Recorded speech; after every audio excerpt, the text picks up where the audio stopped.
everyone, to Paranormal Roundtable. I'm your host, Josh Turner. And with me is my co-host, Anthony. And Banjo. What? Banjo's here. Banjo can't talk. That's why I have to speak for him. Oh my God. Because I know you weren't going to include him. He's been talking to me about it, and he feels very left out. Well, this isn't the live stream. They can't see Banjo. Well, they can feel him in spirit. His presence is felt through recording. You're kind of just wasting the listener's time right now. You see what I'm talking about, folks? Look at what I'm dealing with. Look at what I'm dealing with, folks. If you only We've knew been meaning to talk about this. What are his wages? The power that these people have to just waste time is mind-numbing. Okay, folks. So, anyways, yes. That being said, Tony is here. Or what is it called? The Mushu, whatever. Yeah, the Shumu. The Shumu. Shumu's here. Shoo. Yeah. So, how was your New Year? Because I know you celebrated some weird time. Now, what is that? Chinese New Year, February, a month ago. It was a month ago. Okay. See, I don't know.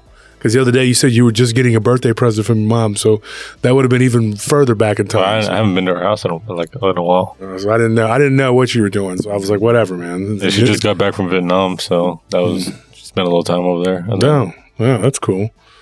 If you're from there, I guess. But so, folks, here we are today, and so we're going to do a show for you. We have a few things to talk about real quick. We're going to get it out of the way, and we're not going to go any further. We're not going to waste your time. One of them is the group's Paranormal Roundtable. Go join Paranormal Roundtable group. It's free, and it's on Facebook. If you want to get in touch with me, you can look me up on Facebook.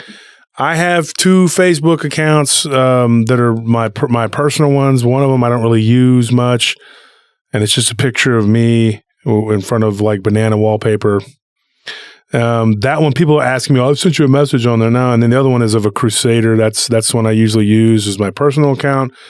And then there's another one that I got to tell you about so that you will know, because I'm going to start doing some videos and dropping some things on there on the other account. And that one will be used a lot more frequently. It's Josh Wolf Turner from Paranormal Roundtable. I got about 2,000 followers on there, but it'll grow once people start to figure out that I'm going to be dropping videos on there.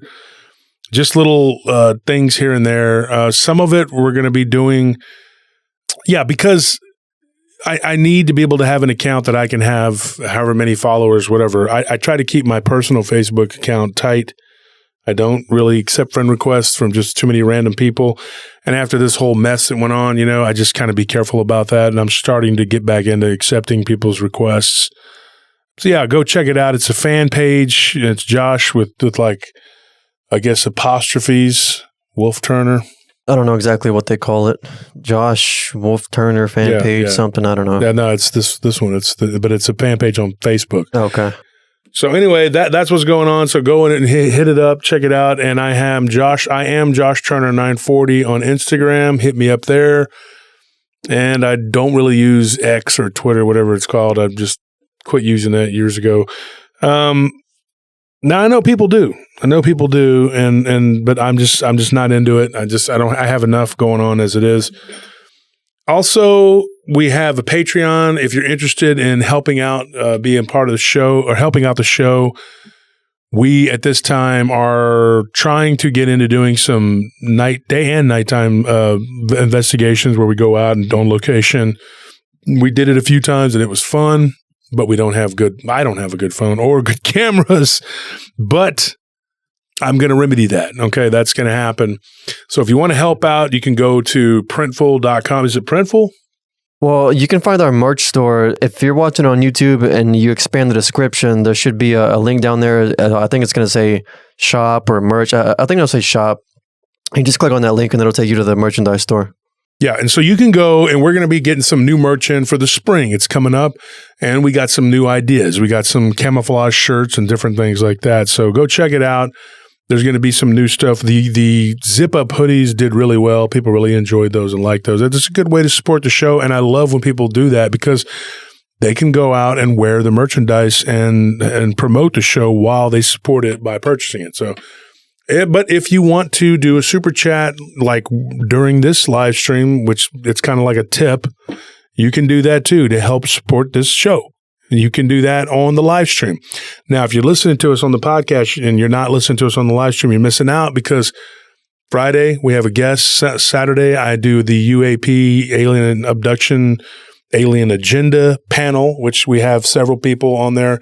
This coming week, it's going to be Jason Bland is going to be our guest, along with Rob Yox, Christopher Jordan, and Chris James.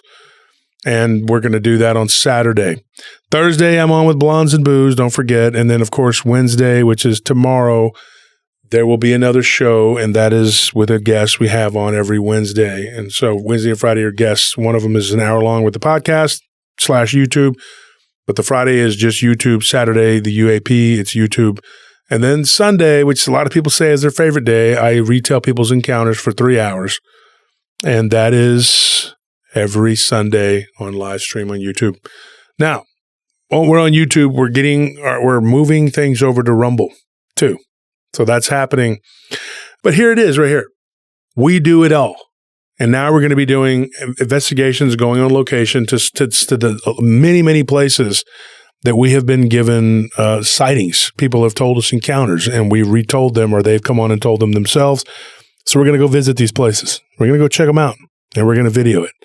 I just need to get the equipment. And one of the things we're trying to do is a night vision camera? Yeah. Okay. So once we get that done, we're going to be doing that a lot more frequently. We've tried it a few times and we've had to use our phones. And, we have cameras, but they're for the studio. And so, we're doing some new things. And now go and check out our music on Paranormal Sound Table. That's another thing that you can go and do. Paranormal Sound Table. We got new music coming out weekly. Go like and subscribe to that. The Patreon, everybody knows by now what it is, a $10 to $50 tier. Each tier gives you a better swag bag. It's basically what it is. So $50 tier, you get both my books, and then you get like 2 books from other authors, and then you get a shirt and a bunch of stuff. And then, that's just, we're going to move on. All right, here we are. We're going to talk about what our subject is today. This is a story that was given to me by a woman when she first started messaging me it's a few years back now. She went by the name of Agnes. And I could tell by the way that she typed her information, she was not, English was not her first language. And so eventually she was kind of cryptic at first. And it turns out later on, I know why, because she was sort of afraid. But she'd been listening to the show, and the more that she listened and the more that I talked, she realized and believed that I was somebody that she could trust. And she's correct. When she first told me this story, she asked me not to repeat it. And I was sort of aggravated. I mean, I felt like she had wasted 2 hours of my time, and I was not rude about it, but I did tell her, I said, look, if I would have known that I was going to sit through 2 hours and not be able to say a word about what you just said, I would have told you I don't have time for this. She apologized, and she was very nice about it. And she says, maybe down the road, I'll give you the green light. But for now, I appreciate you being a sympathetic ear and understanding and actually helping me to understand what went on. I didn't feel like I really had done all that much other than listen and give her a little bit of advice on what I knew at the time, how things were. What she experienced is something that you cannot explain it in the terms of like the everyday normal world. There is no way that any of this could be misconstrued as normal. It's nothing short of paranormal, supernatural occurrences. What happened in 1979, she went to visit Israel. Now, Agnes, not her real name, she's Danish. Well, her dad was Danish, her mother was Dutch, but she grew up in the Netherlands. And what I learned about her was that when she was young, she was very rebellious. Just from talking to her, I could tell. That's what the situation was. She said she tried to be a good daughter to her mother and listen to her mother. Her father had died when she was young. And without a father figure, she admitted to me that she was wild. But I would say that she almost went out of her way. And I am the one that said this to her. And maybe even after all these years, she's quite a bit older than me. she's like, you know what? You're right. And maybe I never did come to terms with it. And what she was coming to terms with was the fact that she was openly rebelling against her mother by putting herself in danger. And I believe that it was a way for her to punish her mother. She was the only child from her dad and her mom. When her mom remarried, she had 3 more children. She ended up with 2 more sisters and a brother. They didn't get along. She did not get along with the other children, and she became very rebellious, and she began to try to find herself and be explorative in all these different avenues, which took her to various places like Nepal. She ended up in Tibet. She went to Kathmandu. She went to all these different places to find herself, and there were some very scary moments in her life where she almost was unalived, as we say on YouTube, by bandits, by con artists, by charlatans, by opium dealers. There was a lot of like really scary, hairy moments that could have ended her life, but nothing prepared her for what happened when she decided to travel to the Holy Land. She had found Christianity and immediately decided that it was her job to go and visit and retrace the steps of Jesus. Well, she ends up at least what she told her mother, which turns out, and I don't even think she was being honest with herself, wasn't really the case. And like I said before, I believe that this woman wanted to hurt her mother. Her mother was like, you finally get yourself together, and now you're going to the Holy Land. And of course, at that time, there was terrorism. There was all kinds of things going on. But she told her mother, she's like, she had every intention of crossing the border into Jordan and traveling around the desert. And she even kicked around the idea of going into Lebanon, which at that time was dangerous. And she told her, she's like, I don't think that you should be going there at all. And she did it anyway. Her siblings kind of hung around the nest. They didn't really go out far. They didn't do much. One of them lived in Germany for a while. But that was it. They didn't really travel and go out and explore the world like she did.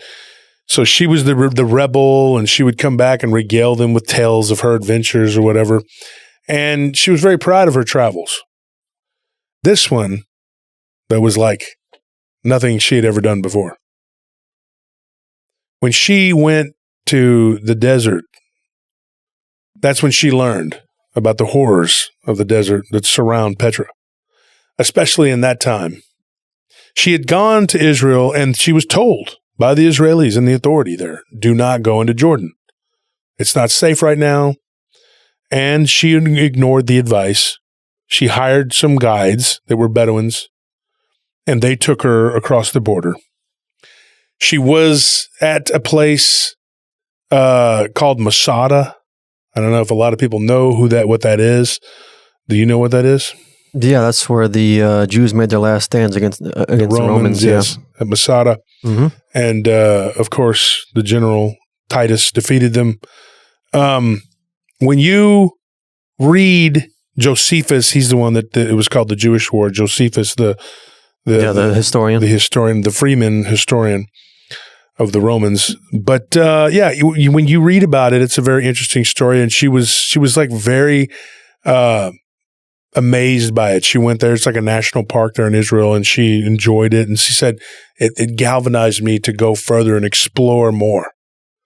So she went into Jordan to do something that was strongly not recommended.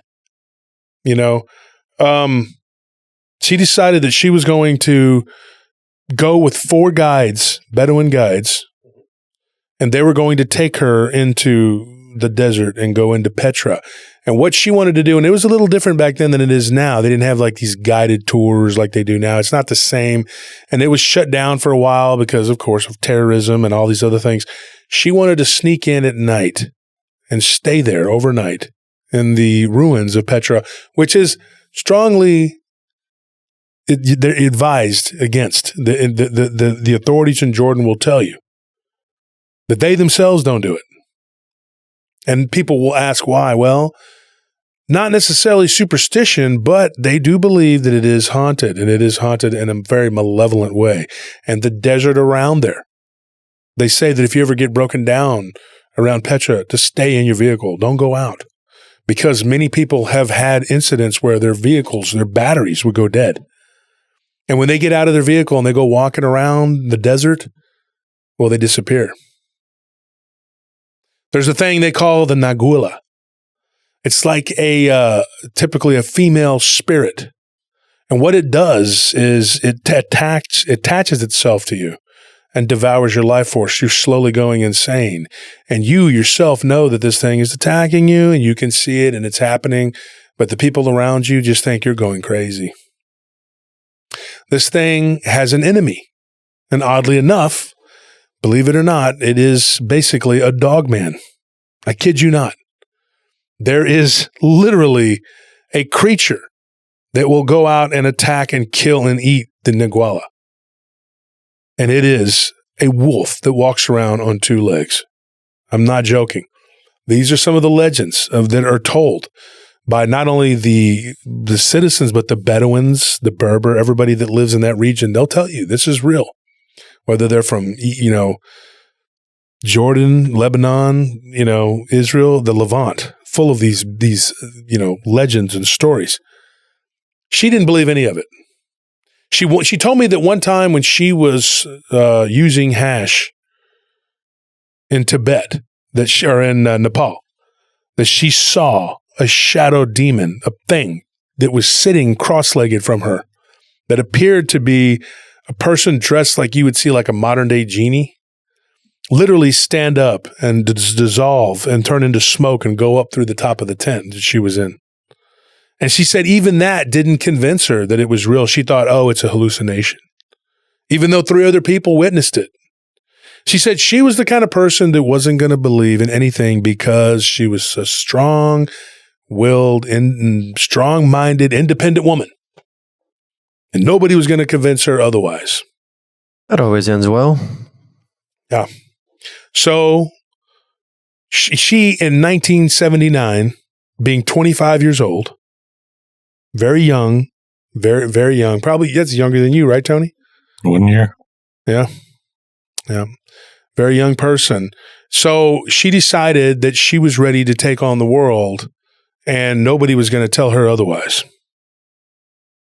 So her now being in her 70s, I told her, I said, what did you learn from your time in Nepal where you almost were kidnapped? You ended up in Tibet. You went all these different places. She took a trip to India and she was nearly killed there, on the road from Pakistan to India. They almost killed her at the border. And I said, you went through all these crazy things. I was like, and then you decided to go to Petra. And she's like, yeah, because nothing really supernatural had really happened to me that I could say. She goes, but then I realized after what happened to me at Petra, there were several supernatural warnings that happened to me. And what I saw in that tent at Kathmandu, she's like, it was not a figment of my imagination. She's like, it was not a hallucination. And I didn't know this until after I dealt with the horror that was the desert around Petra. And she said, Petra was something that I had always wanted to do. I wanted to explore it. She said, I wanted to go to Baalbek. I wanted to do all these things in the Middle East, things that I've read about and I know about. And she said, when I heard you talking on your show, she's like, I thought you were the person to give this information to. The more I listened, the more I wanted to tell you. And I will admit, at first, I ignored her because I didn't take her seriously. She sent me a message saying I was nearly killed by a werewolf near Petra. When I read the story, it was really not going anywhere. It was just kind of going in circles. That's because she herself was still partly in denial about what happened. And I'll get to that. The first night she was out in the desert, she was with 4 Bedouin guides, right? She wakes up, they're all gone. And they left her there all alone in the middle of the desert with nothing. You mean we can't trust total strangers in the middle of nowhere? Who'd have thunk it? She ended up Not only that, but she had been knocked unconscious and didn't even remember getting knocked unconscious. She woke up and knew that she had a blow to the head. Some of the events that took place directly after that, she attributed to being struck in the head. And maybe that's what it was. Slowly, her memory began to come back, and she remembers these men. Luckily for her, they did not take advantage of her because she thinks that that was the plan. They were going to do something to her beyond beating her. But she remembers as they were doing what they were doing to her, which was ransacking and taking her stuff, she saw 2 lights coming across the desert, which she recognized as a Jeep. She said, oh, there's headlights. These Bedouins, these desert Bedouins that tricked her into saying, oh yeah, we'll take you there. They had no intention of taking her there. They were just going to get her across the border, rob her, beat her, rape her, and get rid, that's it, done deal. She's like, thank God I'm saved. And then she went unconscious. And she remembered that. As it turns out, she was not saved. And it was not a Jeep. Because the next day, as she began to walk toward what she believed was the direction of Petra, which turned out to be going back toward the border, she was met by a patrol, military, Jordanian, and they said, where are you headed? She's like, I was headed toward Petra. And they said, well, you're going in the wrong direction. We can take you to an encampment close by, and we would strongly recommend you, since you don't have anything, just going back across the border. You were in Israel. We can take you to the border. The Israelis will take you back across, and you can be there. She said, no. Take me to this encampment, which is an encampment run by Bedouins. The Jordanian authorities strongly suggested that she not do that, but she was determined. Luckily for her, she still had cash. She had hid it down in her pants, and they didn't take it because whatever the balls of light were that she thought were headlights had saved her. She said, I think you guys came through here last night and scared them away, and they were like, no, we're on the nightly patrol here pretty regularly. This is the morning, and we're about to be off. The guys come in, this is not part of our route. Like, literally, they told her. There's no reason. They told her that you were seen by a lookout on this hill, and that's it. It was by luck that they spotted you, and we were told, we radioed to come and intercept you. Nobody was here last night. And at night, the lookout can't see you. She's like, so then what were those balls of light? And one of them answered her directly and said, those are the masters of the desert. She's like, they literally called them the desert masters. He says, what are these desert masters? And another one says they're called the jinn. She's like, oh, well, that would explain the weird color of the headlights. They were orange. And then one of them spoke up and said, thank God they were orange, because if they were green, you'd be dead. And she's like, what does that mean? She's like, green means something bad. They all look at each other and they spoke in Arabic. And then one of them says, they come from the green mountains of the Kaf. There is a doorway here, not far from where you're wanting to go. And those are very powerful jinn. They come from the desert to collect souls, people that are lost, people that don't belong here. And you're definitely fitting that description. Once again, we would strongly suggest that you go back where you came from. They asked her where she was from, and she told them, I'm from Europe. And they laughed again, and they said, you don't belong here. The sun is going to blister your skin, and the jinn are going to eat your soul. And she thought it was deranged, that these people were trying to scare her. And then they asked her why she didn't want to believe them. And she said, how much do you want to take me to Petra? And they said, we're not taking money to take you to Petra. We have a job to do. We'll take you to the encampment. Once again, we'll give you the advice not to stay there. She said, okay. So they took her and they dropped her off. They were nice to her. She's fortunate in that, because they could have been very corrupt and done a lot of other things. One of them was a captain. and the other two took orders from him. She said that he seemed to be an honorable man, and nothing happened to her from them. He said, do not stay in this encampment.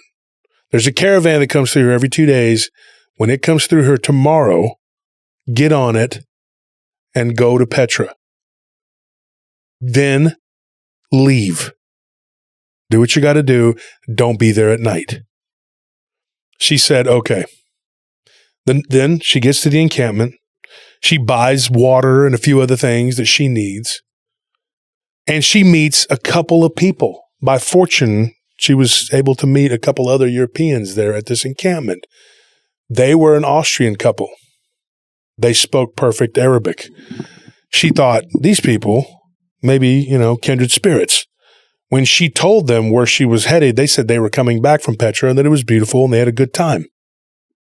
She said that she was planning on going, and they said, oh, no, it's shut down right now.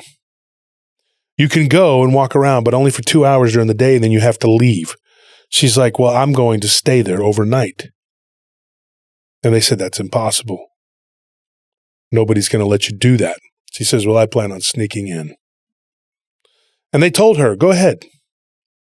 But they strongly advised her, once again, to not do this.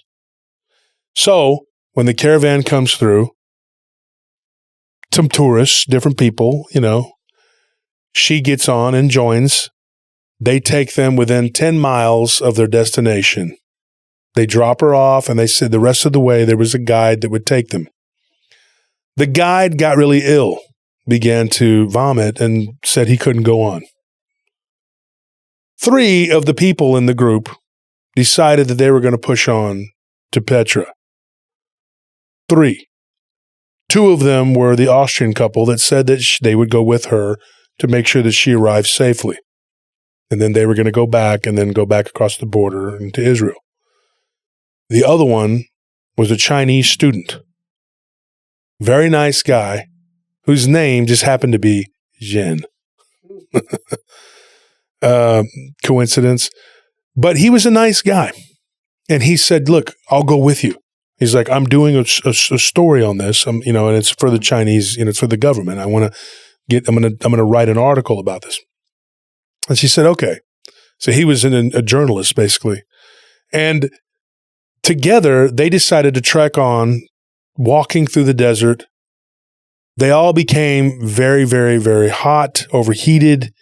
It was June, which was a really bad time to be there. The desert gets up to 120 degrees, and they feel like they're going to die. So when they get almost to their destination, dehydration, everything was starting to set in, and she was drinking her water very fast. The Austrian couple, they got within eyesight of the ruins of Petra, which is a city. I could get into the whole history of it, but I don't have time here now. I'll do it on the live stream.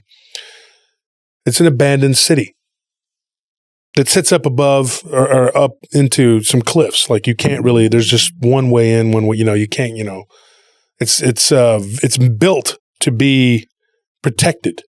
You know what I mean?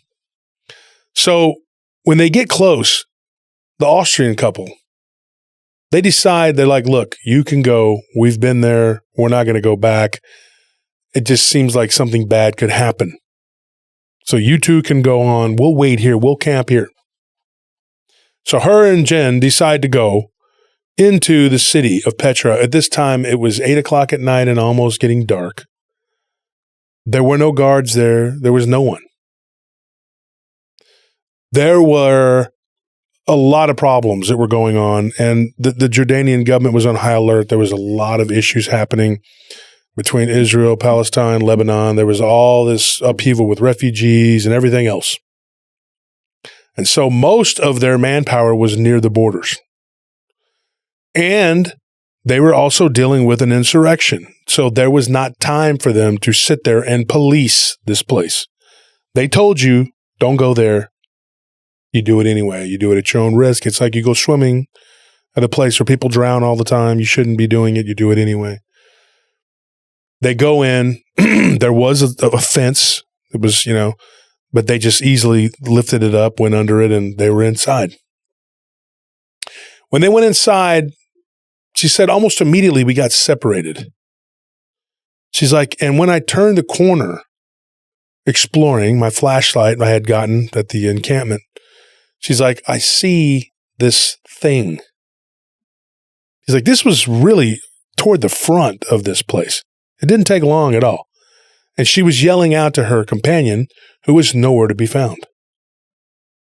So as she turns and looks, she sees this thing. And she says thing because I don't know what it is. She says it's sitting with like cross-legged, like Indian style, as we would call it. She's like, its hands are at its side. I think it's a human with long hair. But then when it turns its face, I see that it has a snout. And it stands up. And she says the eyes glowed green. She remembers what these soldiers had told her. Green, not a good thing. She also sees in the corner of her eye something move really quickly, like a shadow. This being with the green glowing eyes is not looking at her. It's walking in another direction. And this hooded, snouted looking being with what looked like hair flowing down the side of its face goes directly into a wall and is gone. Scares her so bad that she drops her flashlight and takes off running. And then she realizes as she's kicking the flashlight across the desert floor, I better go back and grab my flashlight because that's the only light I got. What she doesn't know and what she came to know and what I already understood when she was at this point of the story, I said, your flashlight died pretty quick, didn't it? She said, yes. How did you know? I said, well, this isn't a horror movie, but I know what happens to batteries around these entities. And she said, you're right. She's like, I went back and the flashlight was pretty much useless. She's like, but there was a strange glow around this place. I could see. And she's like, and I kept calling out to my friend, I guess you want to call him. He was nowhere to be found. The Austrians, they were like 2 miles away. There was nowhere. There was nobody. So I had to hunker down in the city of Petra alone at night with no one around. She's like, I sat down in a corner with my back up against a wall. Literally what used to be someone's house, like an inhabited house. Although the Arabs and the Bedouins and everyone else will tell you that this is the abode of the jinn. They built it. They lived in it with earthly bodies. They died in it, and they're still there. How that works, just what they say. Not human habitation, although different people who've studied it, archaeologists say, yes, it was inhabited by humans. Maybe, maybe not. Maybe it was humanoids. I don't know. But they say that there is a city that exists alongside Petra. Basically within it, that is a spiritual city that is very much vibrant, alive, and active, and it is owned, run, operated by the jinn. And you were never supposed to be there at night. Even if you go there with a tour and everything's fine, whatever, things will attach itself to you and they will follow you home and they will drain your energy, causing sickness, physical ailments of all kinds, and even madness. These are the legends of this place. This isn't make-believe. This isn't what I made up. This is what people say. And if you take anything from there and take it home, much like Hawaii, you will be trying to send it back. Believe me, you cannot take anything from these places. Legends or not, I wouldn't take a chance. I wouldn't test the hand of fate. I just wouldn't do it. She sat there in fear. No, it got extremely cold. Now, we know the desert gets cold at night, but she said this was unbelievable. The cold was biting my flesh. And in the daytime, my skin was fried. She goes, I was sunburned. My lips were chapped, and I could feel every bit of the sand blowing on me. The wind was whipping around, and I was watching these dust devils just turn into pillars in front of me.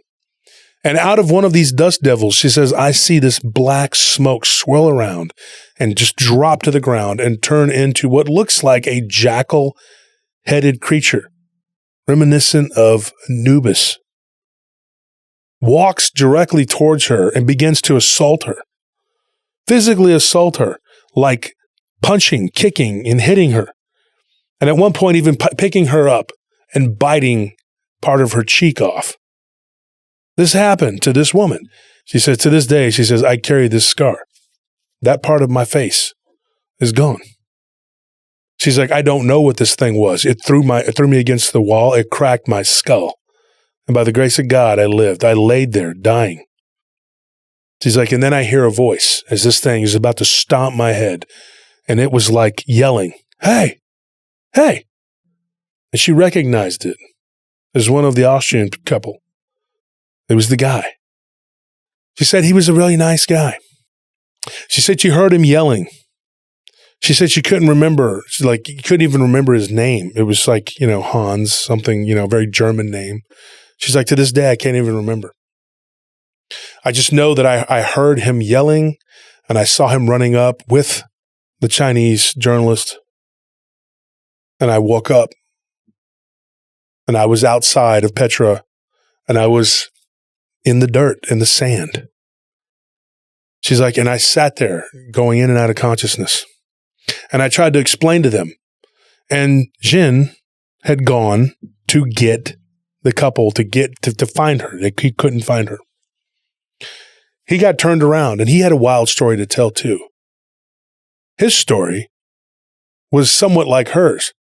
He saw these beings that were sitting around cross-legged, basically chanting, almost like they were singing and they were swaying back and forth. But he didn't get a negative feeling from it. He thought they were like doing some kind of ritual. And he said that even watching them gave him sort of a peace. But then something grabbed him from behind, put its what would be hands if there was a human, but it obviously wasn't, under his armpits and lifted him up, literally throwing him several feet in the air. He dropped, he landed, badly bruised his tailbone. And as he tried to get up, this thing, which would appear and reappear, just looked like a black entity with as what he called, a pyramidal diamond-shaped head. Not knowing what this thing is. Still to this day, it baffles him, is what he stays in contact with Agnes. They've been friends for years. This guy moved to Thailand. What he told her happened was that this thing began to do the same thing that happened to her, assaulting him, beating him, kicking him, and trying to basically end his life. He managed to roll away from this thing, fall off of an embankment, which he didn't even know he was on. Don't even know how he got on it. Got up, ran for the fence, got out of there, and then got back to the Austrian couple and said, I can't find her. We need to help her, blah, blah, blah. They go into Petra, and then they find her broken, beaten, bloody. And so the next day, they like, you can't walk. So what we're going to have to do, two of us will go get help, and one of us will stay behind. So they didn't want to leave Jen there because he was hurt too, and it turns out he had a broken rib, which is very painful. But he didn't know it at the time, and he thought, well, I will walk. So they said, we got to make a decision here. Do we leave the two wounded people here? The one able-bodied male? No. So the woman, the wife, the Austrian, the female, she walks back with the Chinese guy, and they go to the encampment, which is several miles away. When they get there, they said, look, we need help. She needs a person that's hurt. This woman needs help. We need to go back and get her. We'll call her Agnes. She said, Agnes needs help. We need to go pick her up. Nobody wanted to go. Nobody wanted to go. 2 days before, there had been a problem, and some Jordanian soldiers had showed up and arrested a couple people, and then there was some fighting, and a bunch of civil unrest was going on in the country. And everybody was like not really interested in going to Petra. Finally, they were able to pay some Bedouins to go with them to pick her up, put her on a tourist camel, and bring her back. That's what the plan was. When they got back to the spot where they should have been, they were not there. Problem was that the Austrian man that was left there to watch her overnight had a heart attack. And that was it. He died. She wakes up. He's stiff. He's cold. She didn't know how or why or what took him, what the problem was. And she was like, oh my gosh, this guy's dead. There's nothing I can do. This is the worst thing that has ever happened to me in my life. Why did I do these things? Why did I come here? Why did I decide to go to this place at this time in my life? Something that people do every day now. They go there and they do whatever, but they go in groups, and they go at their appropriate times, and it's very regulated, Like, I would not go and sleep at Carlsbad Cavern in the middle of the night with no one else around. It's just something I wouldn't do. Now, if you're with a tour group and there's 30 of you and there's people around, it feels a lot different. I know, because I've talked to security guards who work in some of these places, and they don't even go deep into those places at night. They stay near the entrances. And even then, they hear things and see things. Yeah, I'm sure they just stand at the entrance and say, anybody in there? Yeah. Yeah, well. So, this was a time where really and truly she wanted to find herself. Well, she did. She found herself. And I couldn't help, and I've said this before on the show, I couldn't help but kind of feel like she got what she deserved. You had it coming. Play stupid games, you win stupid prizes. Yeah. All the warning signs were there. Mm-hmm. But do what thou wilt, and then look what happens. Yeah, and when her and I talked about this, I told her, I said, I think you're learning a little bit about yourself while we're talking about it, because I don't think she really fully understood what she did, even at the age that she's at. And she gave me a compliment, and I appreciate the compliment. Thank you very much. But she said that I'm wise beyond my years. And I said, people have told me that, and I'm not bragging. This isn't patting myself on the back, but I'm perceptive. And I picked it up pretty quick that she was somebody who still, to this day, had not fully come to terms with the mistakes that she had made. And I think that was a big part of what was keeping her from telling this story to me and allowing me to retell it, was because she, even though she's completely anonymous and insulated, still hearing this right now, she's probably feeling some anxiety and thinking, I should not have done this. When she got back home, and I'm jumping around a little bit here, she did make it home, folks, of course, obviously, because she told me the story. Her mother died 2 years after she got back. She spent a year being angry at her mother and not talking to her. Why? Well, her mother wasn't there to save her, I guess. I don't know. She began to cry at this point and tell me, I made a huge mistake.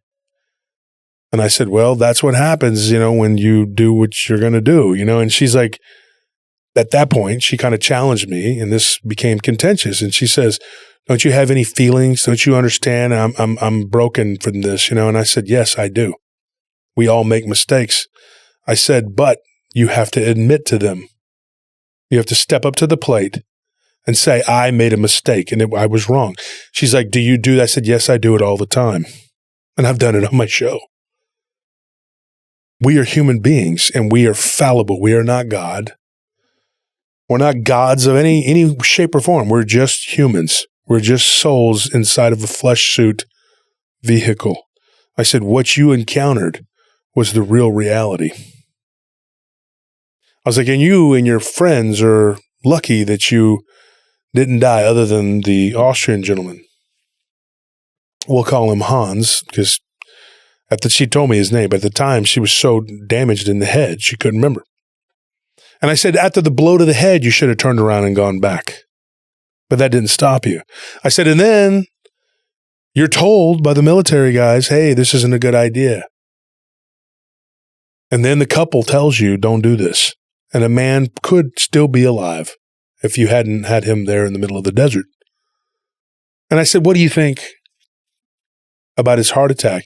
She says, I think it was caused by the masters of that realm. She said, and I'll tell you why. She says, while I was unconscious, I think I witnessed something that I thought was a dream.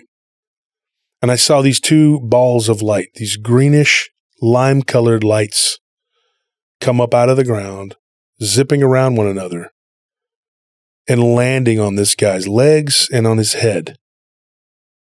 And he screamed and grabbed his chest, and I woke up, and he was deceased. She's like, but I could tell by the coldness of his body, he had been deceased for hours. In the dream, it was like it had just happened. I said, yeah, because they manipulate time. Time doesn't exist for them any more than it exists for us. It's an illusion. And I told her that. And I said, and you were basically witnessing something out of space and time. And she says, yeah, I think you're correct. And she goes, I don't know why they didn't come for me. And I said, they probably were going to. But some of the stories that you get from this region, these beings, they have this ritualistic behavior. And I was like, and maybe, I don't know. Maybe they tried.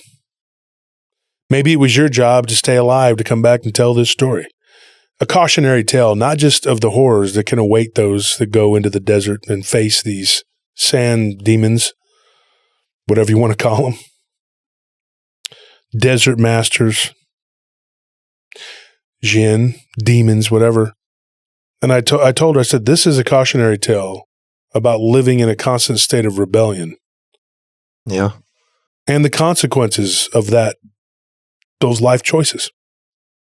And as terrible as it is what happened to her, the sad part is it might actually be a mercy that it happened to her, because if she would have gone on living her life as she once did, there's no telling what kind of destructive decisions or what kind of like very bad moral choices she would have made that would have hurt not only her, but the people that cared about her and the people that she cared about.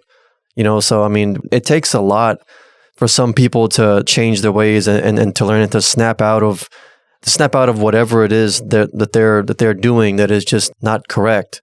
It took this much to snap her out of it, but some people, they never learn. They'll go their whole lives just never having the opportunity to just get really like disciplined, I guess, like she was, or punished, and their lives are just tales of sadness, despair, the destruction. She might have been spared from that, because of but it took this much to do that, It's funny, as you were talking about this scene, it was reminding me of that Jim Carrey movie, Bruce Almighty or whatever, where he's driving down a road and he's like complaining, saying like, God, show me a sign. And there's literally like street signs and coming saying like, hey, stop moving. Don't go this way. Turn around. Caution. And he just continues down the road and gets into a car accident and is like, what do you expect? I think, as little understanding of these things that we have it's all the more important for us to be cautious with how we interact with them. And, doing things like that, you have to be more well aware of not just your surroundings, but like what the surroundings of what people are telling you. You don't live there. You've never been there. You're literally visiting there. If people are telling you don't go there, don't go there. It seems to be the arrogance of the Western traveler too. Back in those days in particular, that movement, the whole movement, that hippie movement, whatever it was. Yeah. And it's ironic too, because there's like a kind of a cognitive dissonance there, because Westerners oftentimes will kind of romanticize foreign cultures, even elevate these cultures above their own. But then at the drop of a hat, whenever people from these cultures are telling them something that pertains to the metaphysical or the spiritual, then suddenly, they're just superstitious. They're just ignorant savages. Yeah, they're just ignorant. They don't know any better. They're just simple people.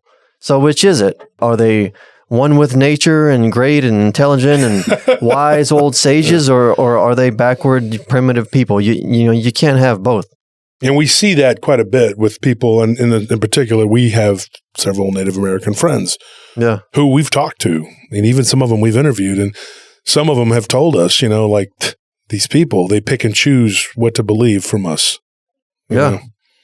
We tell you that the world is this way and that Bigfoot is this way. And well, no, because we know better and you're ignorant savages. But then later on, oh, your culture's so beautiful and so cool and blah, blah, blah. The worst is when they just blanket term stuff. Or I guess I had that backwards. Your culture's so beautiful and blah, blah, blah. And then later on, they disagree because they don't think that Bigfoot is a sweet, kind, caring Harry and the Hendersons. Like the worst is when they blanket term stuff where like they speak about one tribe, but it's about all Native Americans. They're all different. They're not even genetically the same. Yeah, it's very different. And they all, at one point, probably dislike each other or were at war with each other. Disagreements. I mean, it was not a peaceful time. They think it's like the Smurf village. It's like there are a bunch of dryads out there just loving trees and dancing in the forest. It's like, no, humans were still humans. Same thing what was going on in Jordan was that there were different tribes. I mean, the map was cut out and carved by Westerners, by the British. Yeah. And those maps of the Levant are not correct. Yeah, they didn't take into account tribal borders at all. The Bedouins themselves are even from different tribes, different bloodlines, different lineages. And the Arabs and the Berbers and the different types of Bedouins are all different types of people. Just like the jinn that they encountered. What I've heard about Petra, and I heard about this from, this was a Sufi mystic that had once said, and I read this years ago, that Petra was basically an interchange. It wasn't one type of demon or jinn or being that lived there. It was basically like if you were to go to Hong Kong or New York, there's all these different types of people roaming around.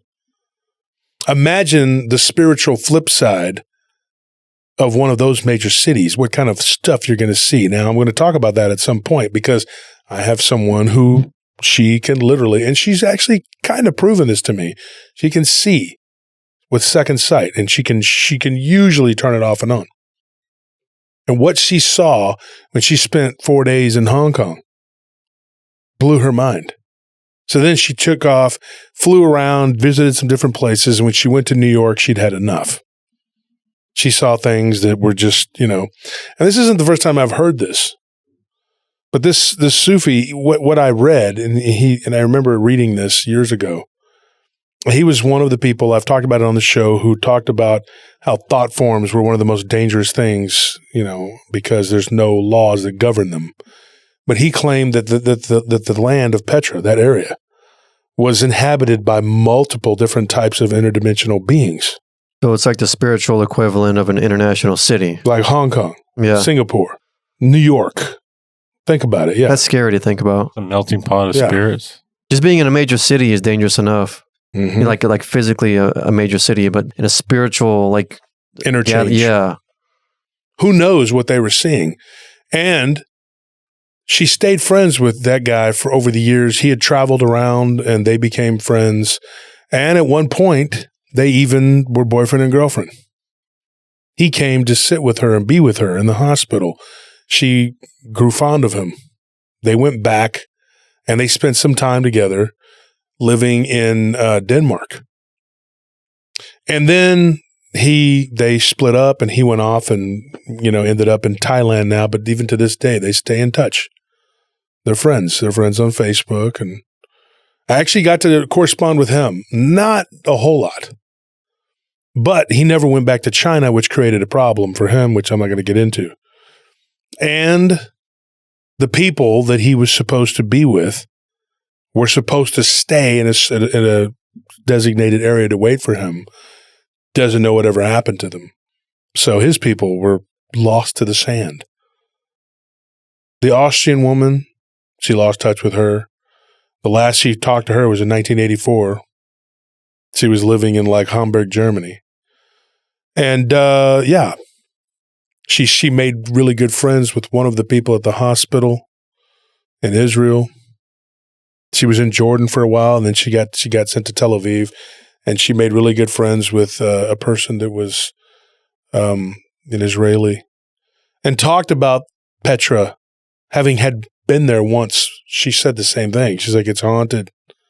It's full of the dibuk, as they say in Hebrew, which is demons. And she went to a psychic one day, and this was at the behest of her sister, who she claims has an actual ability, second sight. She says, I'm going to take you to this woman. So they traveled a long ways. They went to Slovenia. And she said that she was interviewed by this woman and talked to about her horrific experience there. And the woman introduced her to a psychic, and that psychic interviewed her also. And she told her, she says, what happened to you was a burning of your soul in not only a physical way, a metaphysical way. It was not just your body that was injured, but your soul. That she had what we would call past life trauma that had not been dealt with, and she had an anger toward her mother because in the past life, which she said happened during World War II, her mother had left her to die. And she was supposedly killed by the Soviets. And she said that at certain points in her life, she would have these dreams of being a young girl. And she didn't know where she was, but she thinks it was Poland. And she remembers these men in these uniforms, and she said that it was very reminiscent of the USSR.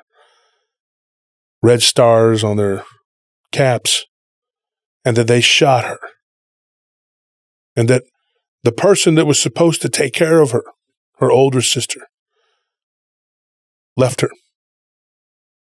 It was a dream. She said it must have been a dream until she met that psychic when she was 36 years old, which was 11 years after the horrors of what happened to her in Petra. And then she told me, she says, I said, would you ever go back and visit or do it again? Would you go and visit that city? And she says, oh, I have. She said, when I was 38, I went back.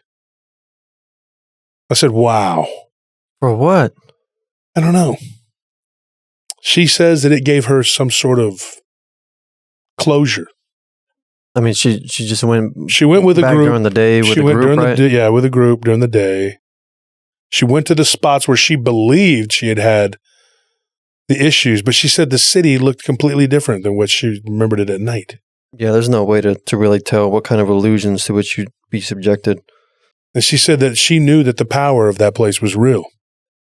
And she wanted to go and visit some other places. And I told her, I said, well, Al Madam and Baalbek would be some logical choices if you wanted to go and risk your life and be around a bunch of crazy stuff. But I told her she could also go and visit the LBL or Devil's Backbone or Skinwalker Ranch.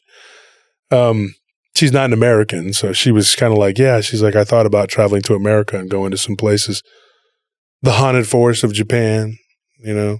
I mean, they call it the suicide forest. You're going to risk your life like that. Just bypass the whole risking part and just go to a volcano. Just jump in. Just skip the part where you might die. Well, I always find it funny, these risk takers, people who, they love this adrenaline. They're like adrenaline junkies, but yet. No, I can't stand those people. They won't, like, if you got in their face to try to fight them, they're like, hey, man, chill out. I'm like, weren't you just jumping off of a building to 20 stories up? Weren't you just flipping your car around or whatever? But then someone gets in your face and you're like, oh, hey, man. Like, yeah, it's fun when you're zipping in and out of traffic on your stupid motorcycle, putting everyone's life at risk. That adrenaline's great, right? But someone wants to get in your face and tell you something, and all of a sudden you're not a thrill seeker anymore, are you? Yeah. You're not an adrenaline junkie anymore, are you? Because you're not putting other people's life at risk. No, they're a cop caller at that point. Yeah, they become a cop. I'm sorry, I have a special disdain for adrenaline junkies. Get out of here! You're just a coward. I felt personal. It is. I don't like them at all. And then what ends up happening is they get messed up somewhere, and then people have to spend thousands of dollars rescuing them. Yeah. That whole show, I Shouldn't Be Alive, is what that is. Yeah. I went in, I just did a bunch of stupid crap, and I was floating in the ocean, and the Coast Guard had to go and rescue me, risking their lives. It's not like they don't have families to think about, you know. But I couldn't help it, and I told Agnes this, and she'll understand. I mean, we've had a couple conversations here, and I said, look, I can't help but listen to your story and just be very, very angry at your stubbornness. It's your absolute nonconformist BS attitude toward this as a young person. She's like, oh, I assure you I'm a different person now. I said, no, it's not the person you are now. I said, now I think you're a lovely, wonderful, beautiful person. I think you survived something very traumatic, and then you went back and faced it, which was even more amazing. Which I don't know if even I could do that. I don't know. I've never thought about that, you know. But she said, and she told me this, she's like, I know what I did. I know I screwed up. The sins of the past, you know. And then one day, she was watching my show and she saw me on my show. And it's no secret. I don't hide my emotion. I cried on my show, which I've done a few times during this whole ordeal that's gone on. And she said, I saw the emotion in your eyes. I saw the pain in you. And she goes, and I realized you really were being honest and you're brutally honest. And I appreciate the honesty. She's like, at any time, I could have just cut the story off and that was it. And I told her, I said, I assure you, I have a lot of people who message me with their stories. It would have been unfortunate to not get to talk to you and get to use your story. And I'm glad that eventually you released it to me to let me tell it. And she said, that's good because I'll never tell it again. And she's 70 years old. And I told her, that's your right. Do what you want. I don't own the story. It's your story. It happened to you, not me. I said, but we've all been through things that, you know, hurt us and make us who we are. We all have to, at some point, take responsibility and admit that we're wrong and that we've made mistakes. We all have to go through that. If you don't, then you're a sociopathic liar, fraud, not a human. Something wrong with you. But we all know people who do that. She could be a 70-year-old person who, by her own admission, is in failing health, and still not repentant, and not someone who learned a damn thing from going through that. There are people like that.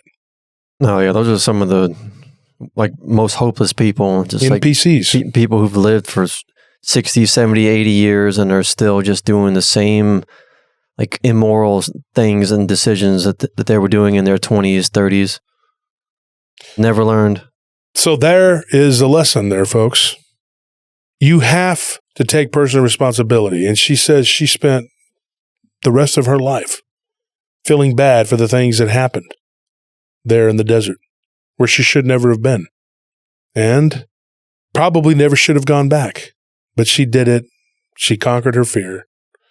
And I told her, I said, you know, that's like someone who gets attacked by a shark and just goes right back into the shark-infested waters just to prove to themselves that they still can, you know, master their fear or whatever. Yeah. And she said, she's like, I'm not going to lie, I felt a heavy presence of something there. I don't know. Probably remembered you. And she said she had nightmares and she thinks that something may have followed her back, which is a story for another time because she had a 2-year ordeal with something after she returned from Petra. It doesn't surprise me. And we will talk about that probably on the live stream. These hitchhiker ghosts are the worst. They are. Parasites. She doesn't think it was the same thing that attacked her, but something piggybacked. So, folks, that's all we got for tonight. I hope you enjoyed the show and you have something to think about. Maybe it pertains to you. Maybe it doesn't. These stories we're supposed to talk about Petra for a long time, so I'm happy we were finally able to. And that one was worth the wait. Well, I also had to get her to give me the permission. That's true. I was on the verge of it, and I'm not going to do it if somebody's not going to let me. Mm-hmm. Which is why I quit writing the MK Ultra book, because two people can't talk about it. They just couldn't finish. They can't finish, and I can't write. So thank you, folks. Thank you for listening. Thank you for tuning in. Thank you for being Patreon members if you are. If you're not, go get on board. Help us out. And good night.